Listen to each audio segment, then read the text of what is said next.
Salam Bapak Ibu Saudara. Salam. Terima kasih kepada hambanya Bapak Pendeta Irfan Yonatan yang telah memberi kesempatan kepada saya untuk menyampaikan firman Tuhan di tempat ini. Saya berdoa dan berharap kita semua dalam keadaan kondisi baik, sehat, dan berlimpah berkat Tuhan. Bapak Ibu Saudara yang terkasih, hari ini kita akan belajar, tema kita adalah Roh Kudus. Mari kita buka Alkitab kita.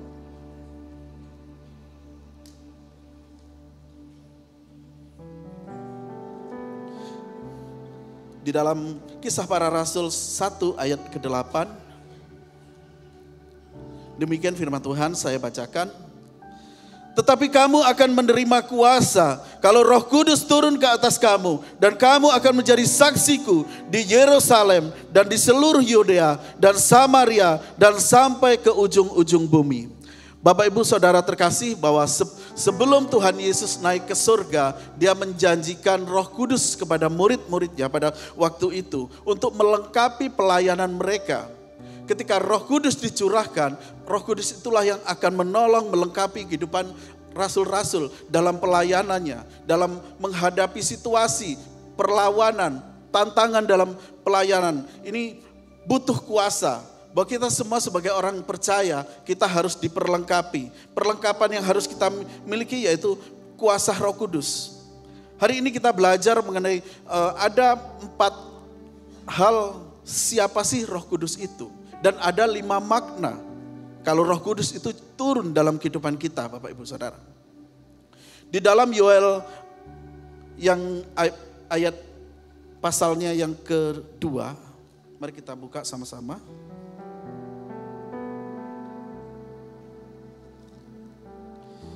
Dalam kitab Yoel pasalnya yang kedua ayat 28 sampai ayat yang ke-32. Saya bacakan firman Tuhan. Kemudian daripada itu akan terjadi bahwa aku akan mencurahkan rohku ke atas semua manusia. Maka anak-anakmu laki-laki dan perempuan akan bernubuat. Orang-orangmu yang tua akan mendapat mimpi. Taruna-tarunamu akan mendapat penglihatan. Dan juga atas hamba-hambamu laki-laki dan perempuan akan kucurahkan Roh Kudusku pada hari itu. Aku akan mengadakan mujizat-mujizat di langit dan di bumi, darah dan api dan gumpalan-gumpalan asap.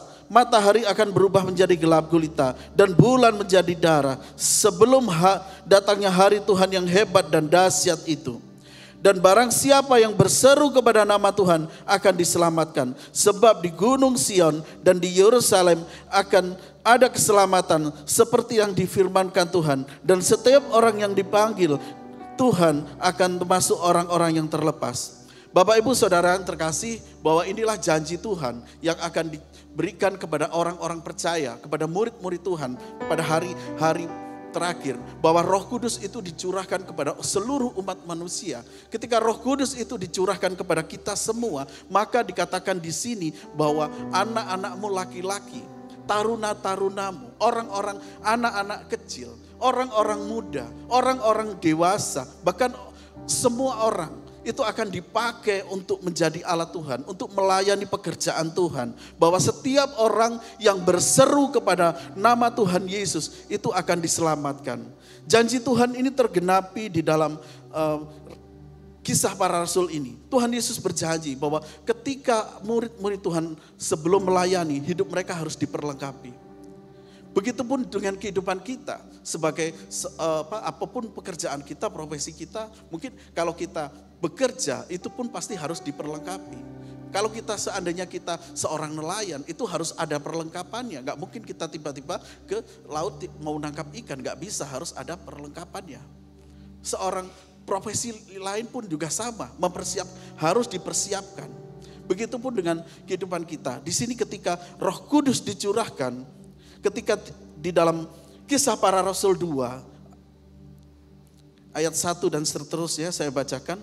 Ketika pada hari Pentekostas semua orang percaya berkumpul di suatu tempat, tiba-tiba turunlah dari langit suatu bunyi seperti tiupan angin keras yang memenuhi seluruh rumah di mana mereka duduk. Dan tampaklah kepada lidah-lidah seperti nyala api yang bertebaran hingga pada mereka masing-masing. Maka penuhlah mereka dengan Roh Kudus, lalu mereka memulai berkata-kata dalam bahasa-bahasa lain seperti yang diberikan oleh Roh Kudus itu kepada mereka untuk mengatakannya. Pada waktu itu di Yerusalem diam orang-orang Yahudi yang saleh dari segala bangsa di bawah kolong langit. Ketika turun bunyi itu, berkerumulah orang banyak. Mereka bingung karena mereka masing-masing mendengar rasul-rasul itu berkata dalam bahasa mereka sendiri. Bapak Ibu Saudara terkasih, bahwa ketika Roh Kudus dicurahkan, mereka mengalami mujizat Tuhan, mengalami manifestasi yang luar biasa. Ada kegerakan yang luar biasa. Roh Kudus dicurahkan di Yerusalem. Roh Kudus juga pernah dicurahkan secara dahsyat dan luar biasa itu di Azusa Street. Begitupun dengan di Indonesia, Roh Kudus pernah dicurahkan secara luar biasa di daerah kita masing-masing. Dan hari-hari terakhir kita merindukan Roh Kudus itu hadir di tengah-tengah kita.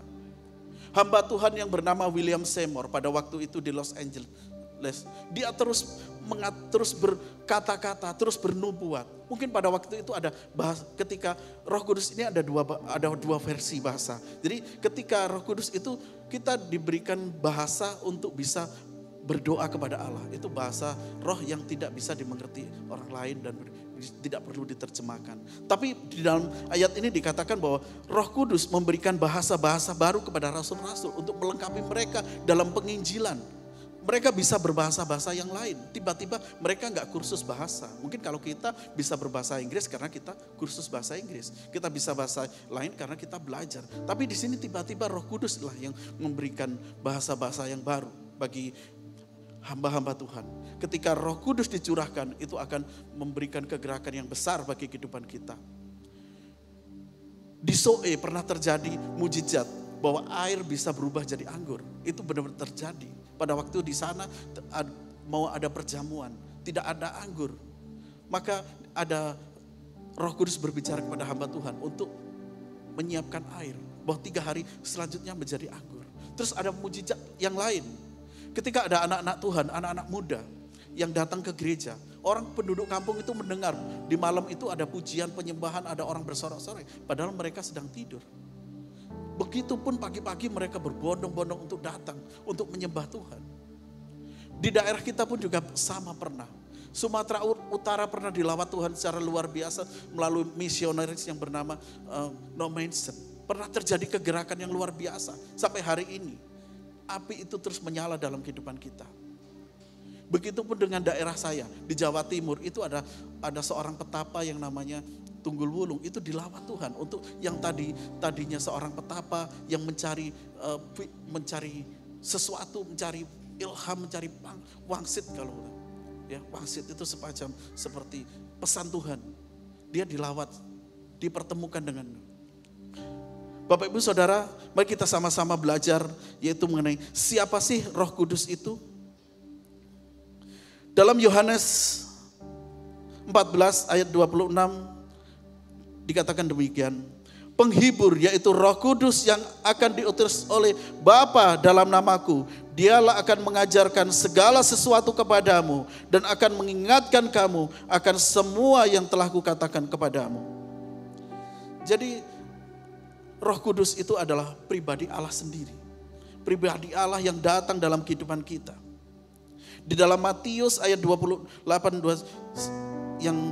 ayat ke-19 dikatakan, karena itu pergilah, jadikanlah semua bangsa muridku dan baptislah mereka dalam nama Bapa dan Anak dan Roh Kudus. Roh Kudus dalam kehidupan orang percaya itu sangat penting.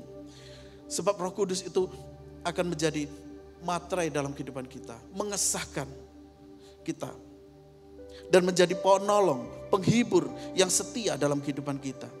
Jadi yang pertama, siapakah Tuhan? Siapakah Roh Kudus itu? Roh Kudus itu adalah pribadi Allah sendiri.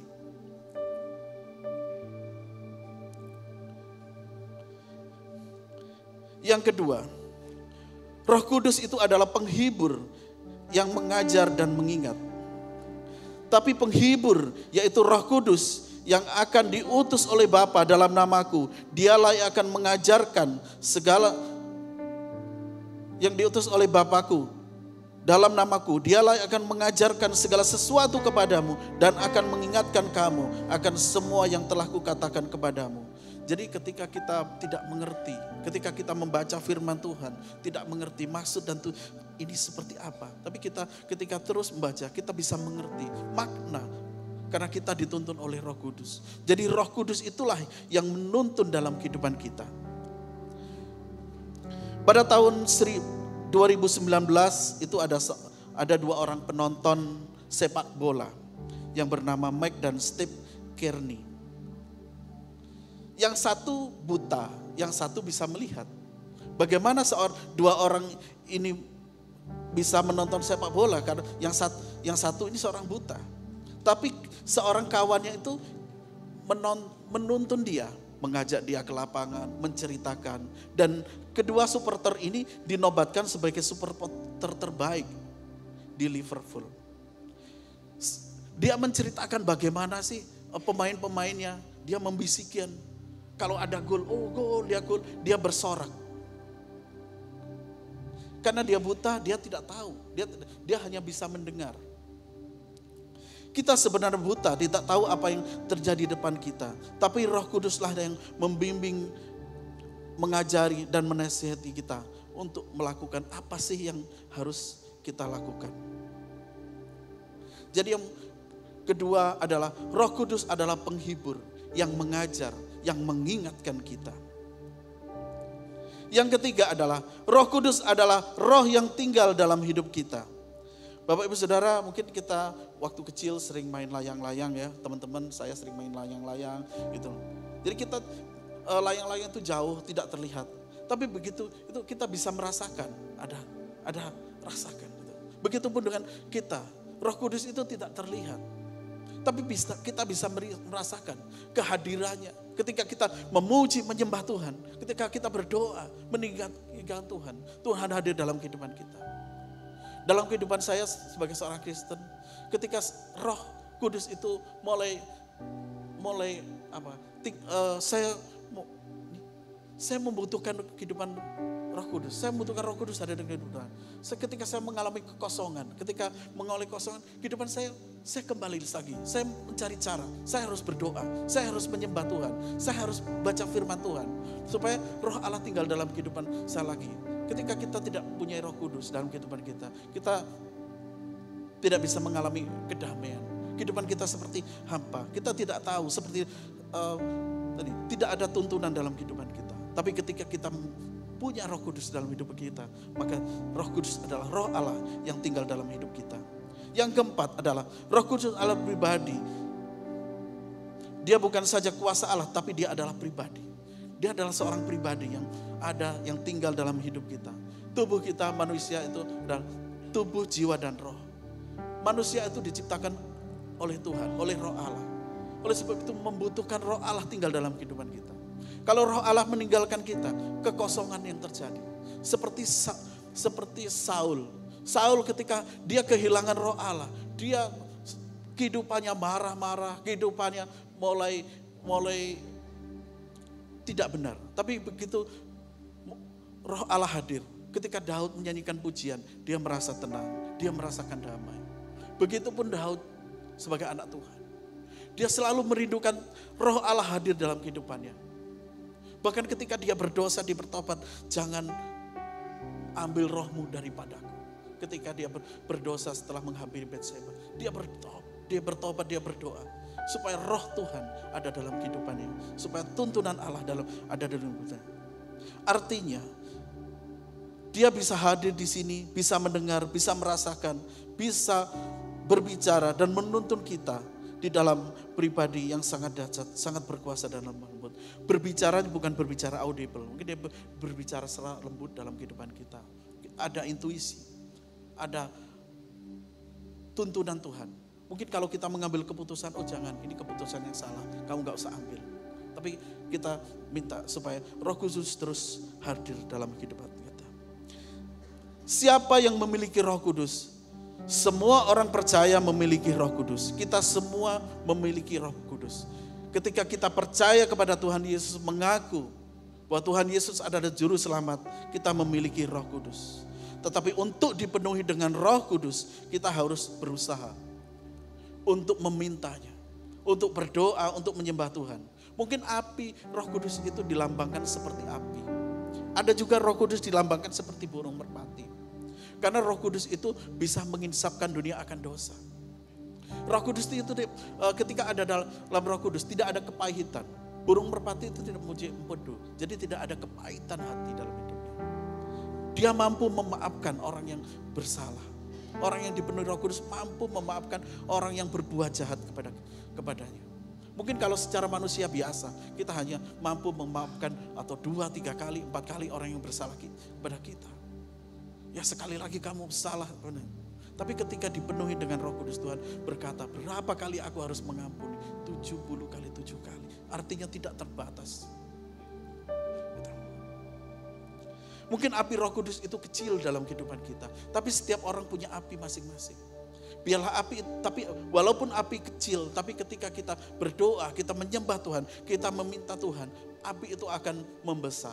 Api itu akan menyala. Api itu akan hidup dalam kehidupan kita. Membakar segala dosa-dosa dan kedagingan kita. Jangan sampai ada api asing yang tinggal dalam hidup kita. Api asing itu adalah api yang menghanguskan. Api yang membakar kehidupan kita. Api neraka yang bisa. Oleh sebab itu kita minta supaya tuntunan Allah, tuntunan Roh Kudus menyertai kehidupan kita. Bila api Roh Kudus itu tinggal dalam kehidupan kita. Mungkin kita melihat bahwa api, mungkin korek api. Tapi korek api yang kecil.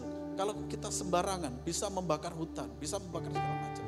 Oleh sebab itu, tapi biarlah api Roh Kudus itu terus menyala dalam kehidupan kita, Bapak Ibu.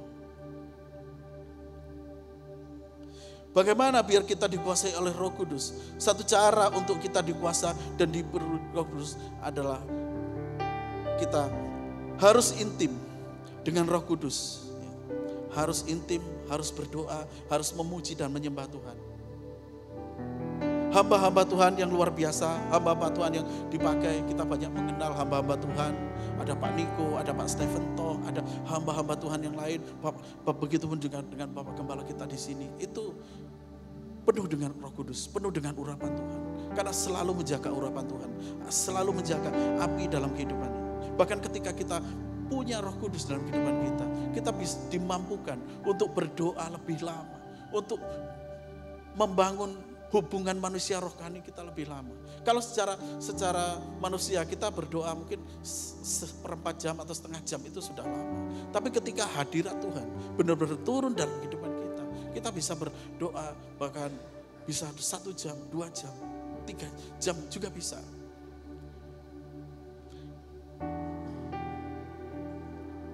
Kita harus menundukkan diri dan mentaati apa yang Roh Kudus katakan. Agar kita dikuasai Roh Kudus, kita juga harus berdoa dan berpuasa. Bapak Ibu Saudara terkasih, sebelum Tuhan Yesus penuh pelayanan, dia mampu mengadakan mujizat, mampu menyembuhkan orang, mampu melakukan banyak mujizat. Kehidupannya itu penuh dengan Roh Kudus. Bahkan dia lahir dikandung daripada Roh Kudus. Tapi sebelum dia memulai pelayanannya, dia dipenuhkan dulu dengan Roh Kudus.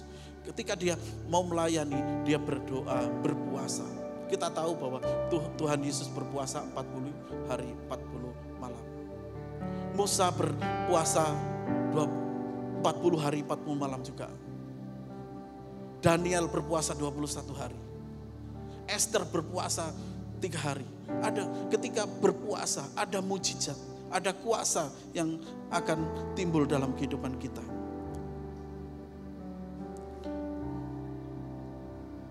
Alkitab sudah mengatakan Roh Kudus itu penghibur, mengajar, mengingat. Jadi doa di dalam roh, minta nasihat, minta bimbingan Tuhan untuk apa yang harus kita lakukan. Galatia 5 ayat 25 dikatakan demikian, jikalau kita hidup oleh roh, balah kita hidup juga dipimpin oleh roh. Bila hidup kita dipenuhi dengan Roh Kudus, dijauhkan dari segala hawa nafsu dan keinginan daging. Karena pada hari-hari terakhir ini banyak sekali persoalan, banyak sekali hal-hal yang mengganggu kita dalam pekerjaan, dalam rumah tangga, pencobaan-pencobaan. Bahkan mungkin untuk dosa itu begitu dekat dalam kehidupan kita. Bapak Ibu, seperti dikatakan bahwa kalau kita berjalan, mungkin seperti berjalan di pinggir jurang. Kalau kita tidak hati-hati, kalau kita nggak dipimpin Roh Kudus, kita bisa terkena bahaya. Dalam rumah tangga pun kita juga harus menjauhkan hal-hal yang tidak baik, terutama perselingkuhan. Ini suatu yang sangat berbahaya dalam kehidupan rumah tangga. Mungkin saya katakan kita harus bertobat. Mungkin walaupun itu hanya dalam hati dan pikiran, harus bertobat. Karena begitu ada perselingkuhan itu menimbulkan pembunuhan. Banyak hal-hal yang dimulai, ada kematian rohani, ada kematian kekal. Jadi kita hilangkan. Dalam kehidupan anak muda, ada hal-hal yang tidak baik yang sedang bekerja. Ada hubungan bebas, ada pornografi yang begitu dekat dengan kehidupan kita. Mungkin bukan hanya secara fisik, tapi secara rohani, handphone kita.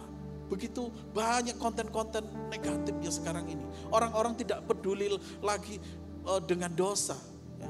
Ada orang, tetapi anak-anak Tuhan, saya percaya bahwa ketika kita dipimpin Roh Kudus, kita dijauhkan dari hal ini. Ketika handphone, banyak orang-orang sudah melakukan pekerjaan, mencari uang dan hal-hal yang tidak baik. Tapi biarlah Roh Kudus itu menuntun kita, menolong kita dalam kehidupan kita. Selanjutnya kita belajar 5 dampak mengalami Tuhan di dalam Roh Kudus. Tadi kita sudah belajar bagaimana siapa Roh Kudus itu. Selanjutnya kita belajar ada 5 dampak mengalami Tuhan di dalam Roh Kudus. Pertama, menginsafkan diri dari dosa. Ketika ada Roh Kudus dalam hidup kita, maka Roh Kudus itulah yang akan menginsafkan kita dari dosa. Ketika Saulus dijamah Roh Kudus, ketika Saulus dipenuhi Roh Kudus, dia mulai bertobat. Dia berbalik dari jalan yang jahat. Tadinya dia mengejar murid-murid Tuhan. Dia berencana untuk memenjarakan, bahkan untuk membunuh. Bahkan Saulus juga menyaksikan bahwa Stefanus mendapat hukuman mati. Pada waktu itu martir pertama. Termasuk orang. Tapi ketika mengalami jamahan Tuhan, kehidupannya berubah.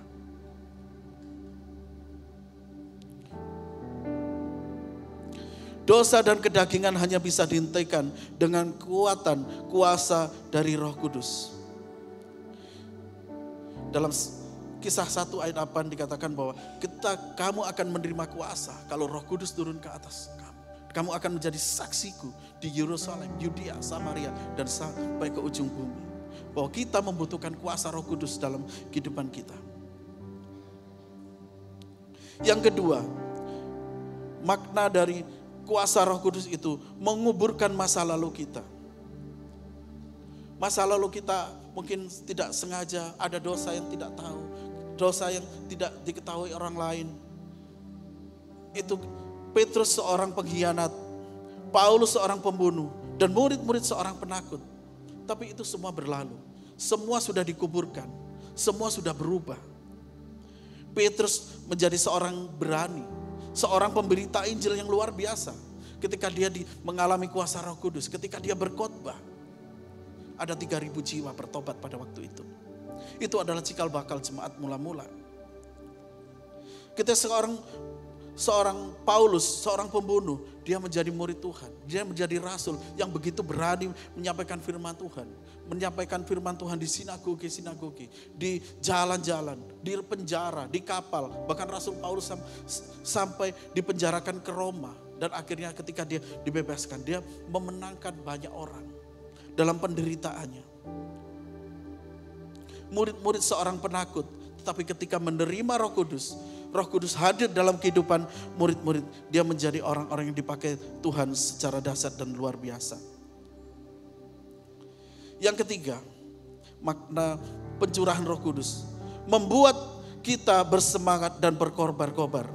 Ya, seperti yang dialami oleh Petrus, dia begitu semangat, dia betul berkobar-kobar. Dia bukan orang dari golongan orang terpelajar.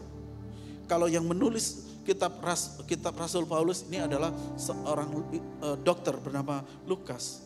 Dia memang terpelajar, tapi Petrus ini dia bukan orang terpelajar. Tapi orang begitu heran mendengar khotbah Petrus. Karena dipenuhi dengan Roh Kudus, dipenuhi dengan tanda, dipenuhi dengan mujizat. Dia lebih berani untuk menyampaikan firman Tuhan.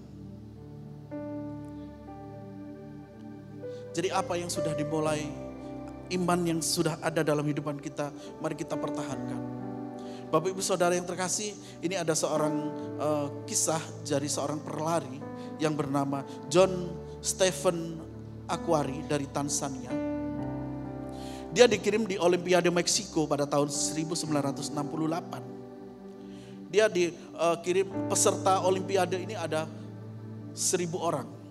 Dia bisa berlari di urutan pertama, urutan kedua, ring pertama. Dia selalu memimpin. Tapi di tengah perlombaan, dia jatuh dan kakinya patah. Dan otomatis dia disusul sama pelari-pelari yang lain.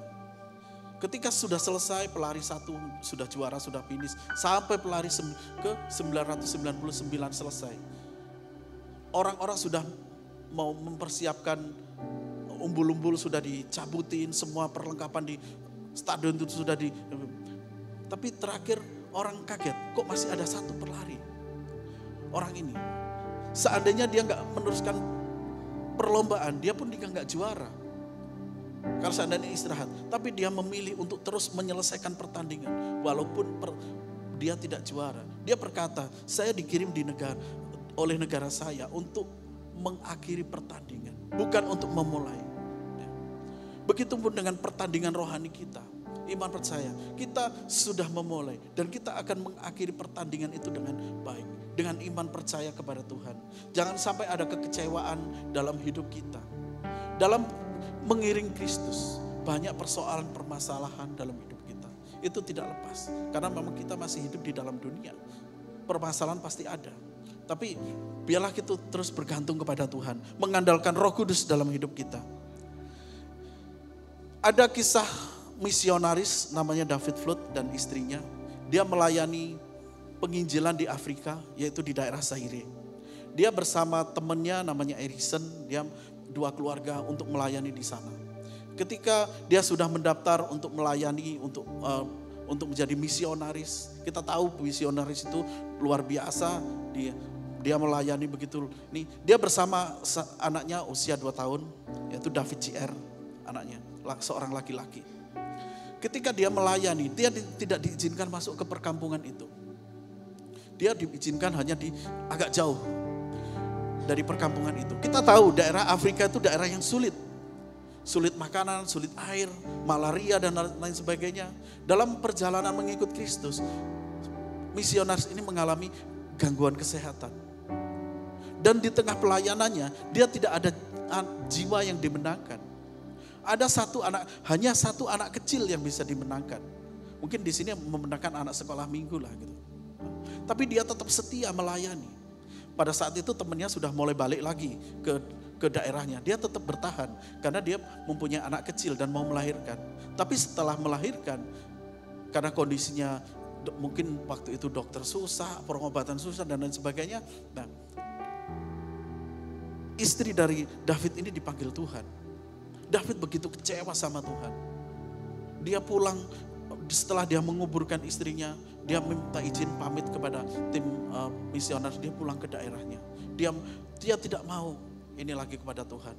Percaya, dia menghabiskan hidupnya untuk mabuk-mabukan dan lain sebagainya. Dan anak kecil yang ditinggalkan itu dikasih ke orang lain, ke saudara, ke kawan sepenginjalannya untuk dirawat. Karena dia merasa tidak mampu. Tetapi rahasia Tuhan kita tidak tahu. Ketika lewat berapa tahun dan anak itu sudah tumbuh dewasa, anak yang itu, dia dipertemukan lagi dengan ayahnya.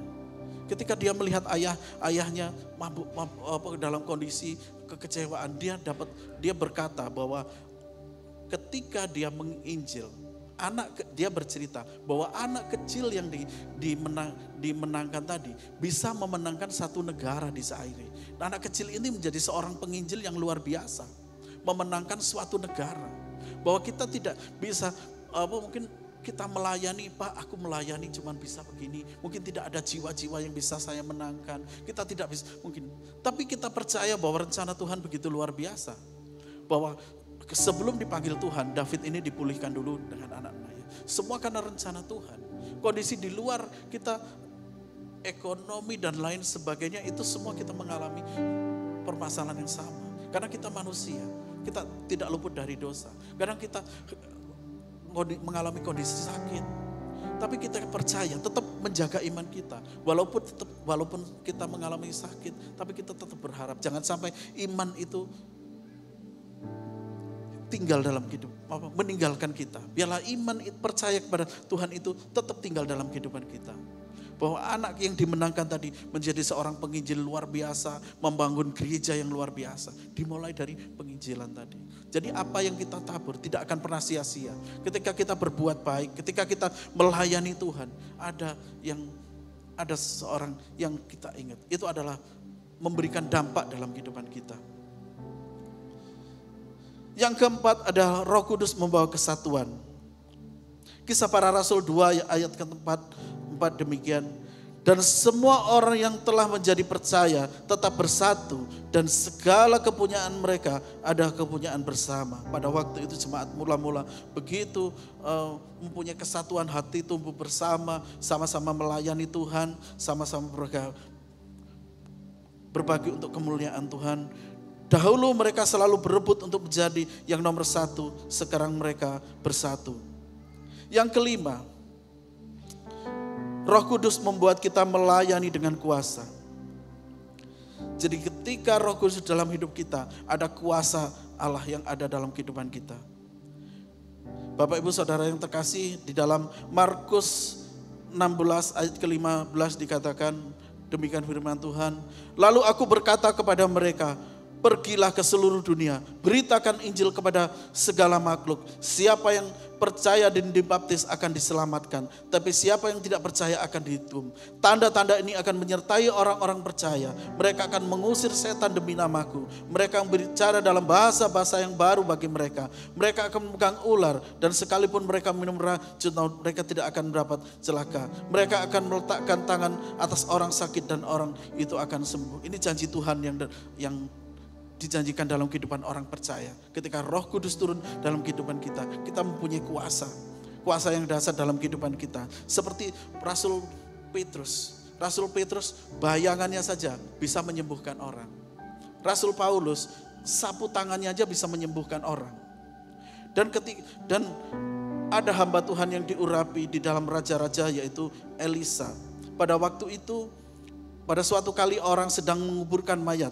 Ketika melihat gerombolan datang, dicampakkanlah mayat itu ke dalam kubur Elisa. Lalu pergi. Dan demi mayat itu kena kepada tulang-tulang Elisa, maka hiduplah ia kembali dan bangun berdiri. Ada kuasa yang hidup dalam kehidupan orang-orang percaya. Mari Bapak Ibu kita sama-sama pakai kuasa kita, api Roh Kudus dalam kehidupan kita, supaya kita bisa menjadi murid-murid Kristus, murid-murid yang setia, murid-murid yang percaya. Pak, apakah hanya pendeta saja yang bisa mendoakan? Apakah hanya diaken saja? Apakah hanya pelayan-pelayan Tuhan? Dikatakan di sini, ketika kuasa Tuhan dicurahkan, kamu akan menerima kuasa. Kalau Roh Kudus turun ke atas kamu, kamu akan menjadi saksiku. Jadi kuasa itu dicurahkan kepada semua orang percaya. Anak-anak, tadi dikatakan bahwa ketika Roh Kudus dicurahkan, taruna-taruna, anak-anakmu, hamba-hambamu, semua akan mengalami revival. Jadi kita punya percaya diri, kita punya iman. Bahwa kita sebagai orang percaya, kita punya kuasa dalam hidup kita. Yang kelima, Roh Kudus itu membuat melayani dengan kuasa. Kisah Para Rasul dikatakan bahwa kamu akan menerima kuasa kalau Roh Kudus turun ke atas kamu. Dan kamu akan menjadi saksiku di Yerusalem, di seluruh Yudea dan Samaria dan sampai ke ujung bumi. Kita akan menjadi saksi Tuhan. Kita akan menggenapi firman Tuhan bahwa pergilah. Jadikanlah semua bangsa muridku, baptislah mereka dalam nama Bapa dan Roh Kudus. Kami rindu, kita rindu semua anak-anak Tuhan mengalami Roh Kudus dalam kehidupan kita. Ya, kita dijamah, dipulihkan. Roh Kudus, karunia Roh Kudus begitu luas, Bapak Ibu. Kita ada karunia berbahasa roh, ada karunia kesembuhan, ada karunia untuk bernubuat, ada karunia untuk mengajar. Semua karunia itu dari roh yang sama dipakai untuk kemuliaan nama Tuhan. Jadi kita berani praktek, berani berkata, berani untuk menegur kesalahan teman kita. Mungkin teman kita bersalah, kita berani mengingatkan. Kalau kita sudah mengikat ke mereka tetap berbuat salah, ya itu urusan mereka dengan Tuhan. Yang pasti kita sudah menyampaikan kebenaran bahwa jangan berbuat, kalau Tuhan Yesus berkata, jangan berbuat dosa lagi. Tuhan Yesus telah mencurahkan darahnya, telah hadir dalam kehidupan kita, telah mencurahkan Roh Kudus bagi kehidupan kita, supaya kita semua menjadi umat-umat yang layak, menjadi umat-umat yang pemenang, tetap kuat, tetap sampai akhir menjalani kehidupan ini. Kita dimampukan untuk menyelesaikan pertandingan ini. Jadi Bapak Ibu Saudara terkasih, kita harus menjadi saksi Tuhan, kita harus menjadi murid-murid Tuhan yang setia, yang berani mengabarkan Injil dimanapun kita berada saat ini. Ya, kalau kita saat ini mungkin kalau ada aturan pemerintah kita tidak boleh menyebarkan agama kepada orang yang sudah beragama, itu pasti kena ada pasalnya dan itu bisa dipenjara. Tapi ketika kita berdoa kepada Tuhan, minta tuntunan Roh Kudus, Roh Kudus akan menjamah seperti Saulus. Jadi ketika murid-murid Tuhan berdoa, bahwa Roh Kuduslah yang menjamah. Orang-orang yang tadinya tidak percaya Tuhan, orang-orang tadinya berbuat jahat, ingin merencanakan kejahatan, mereka bisa bertobat, mengalami Tuhan dalam kehidupannya. Mari firman Tuhan sampai di sini, biarlah Roh Kudus tinggal dalam hidup kita, kita menjadi umat-umat pemenang, kita menjadi umat-umat yang layak.